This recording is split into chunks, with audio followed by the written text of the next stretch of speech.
Because of Winn Dixie by DiCamillo.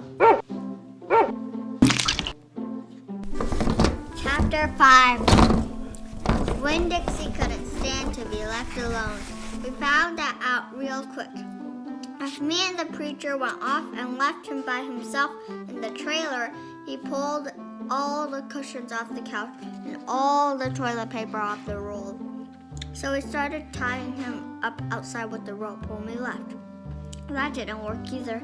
Winn Dixie howled until Samuel, Mrs. Detwiller's dog, started howling too. It was exactly the kind of noise that people in an all-adult trailer park do not like to hear.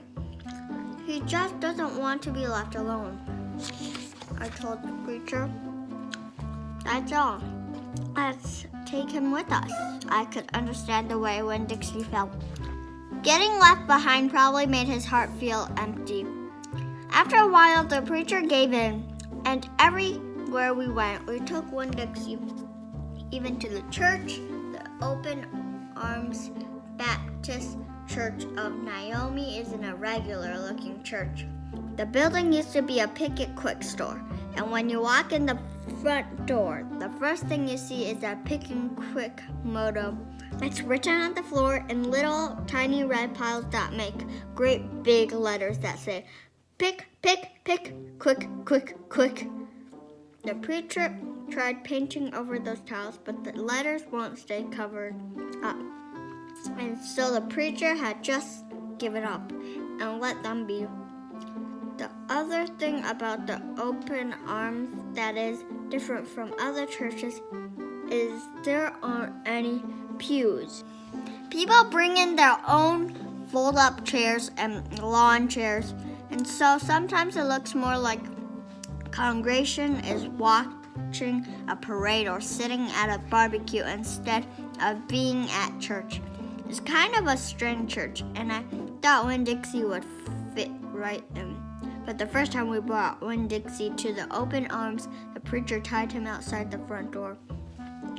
"Why do we bring him all the way here just to tie him up?" I asked the preacher. "Because dogs don't belong in church, Obo." The preacher said, "That's right." He tied Winn Dixie up to a tree and said how there was a lot of shade for him and that it ought to work out real good. Well, it didn't. The service started and there was some singing and some sharing and some praying. And then the preacher started preaching, and he wasn't but 2 or 3 words into his sermon when there was a terrible howl coming from outside. The preacher tried to ignore it. "Today," he said. "Oh!" said Winn Dixie. "Please," said the preacher. "Oh!" said Winn Dixie back. "Friends," said the preacher. "Oh!" Well, Winn Dixie. Everyone turned in their lawn chairs and folded up their chairs, looked at one another. "Open," said the preacher. "Oh!" said Winn Dixie. "Yes, sir," I said. "Go get that dog," he yelled. "Yes, sir," I yelled back. I went outside and untied Winn Dixie and brought him inside, and he sat down beside me and smiled up at the preacher. And the preacher couldn't help it. He smiled back. Winn Dixie had that effect on him. And so the preacher started in preaching again. Winn Dixie sat there listening to it, wiggling his ears this way and that, trying to catch all the words, and everything would have been all right, except that a mouse ran across the floor. The Open Arms had a mice. They were there from when it was a Pick It Quick, and there were lots of good things to eat in the building. And when the Pick It Quick became the Open Arms Baptist Church of Naomi, the mice stayed around to eat all the leftover crumbs from the potluck suppers. The preacher kept on saying he was going to have to do something about them, but he never did. Because the truth is, he couldn't stand the thought of hurting anything, even a mouse. Well, when Dixie saw that mouse, and she was up and after him. 1 minute, everything was quiet and serious, and the preacher was going on and on and on.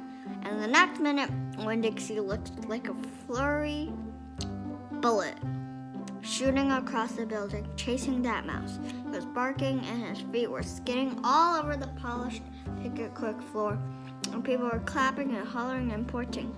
They really went wild when Winn Dixie actually caught the mouse. I have never in my life seen a dog catch a mouse, said Mrs. Nordley. She was sitting next to me. He's a special dog, I told her. I imagine so, she said back. Winn Dixie stood up there in front of the whole church, wagging his tail and holding the mouse real careful in his mouth, holding on to him tight but not squishing him. I believe that Mutt has got some retriever in him, said somebody behind me. That's a hunting dog. Winn Dixie took the mouse over to the preacher and dropped it at his feet. And when the mouse tried to get away, Winn Dixie put his paw right on the mouse's tail. Then he smiled at the preacher. He showed him all his teeth. The preacher looked down at the mouse. He looked at Winn Dixie. He looked at me.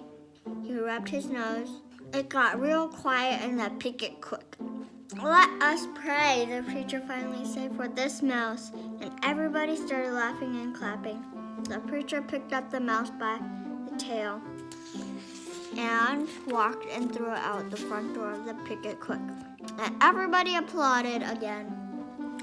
Then he came back, and we all prayed together. I prayed for Mama.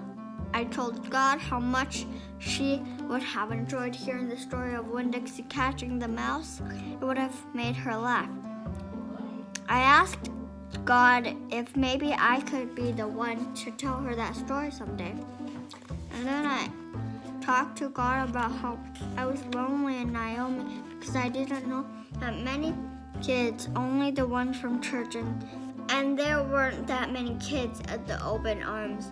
Just Dunlap and Steve Dewberry, 2 brothers, who weren't twins but looked like they were, and Amanda Wilkinson, whose face was always pinched up like she was smelling something real bad, and Sweetie Pie Thomas, who was only 5 years old and still mostly a baby.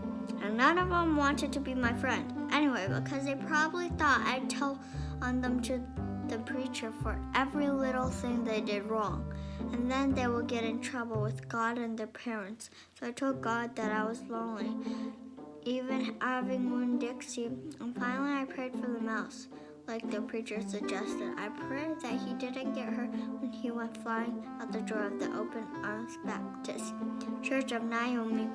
I prayed that he landed on a nice, soft patch of grass.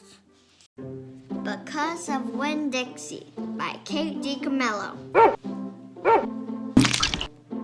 If you like this video, please like, share, subscribe, and hit the notification bell.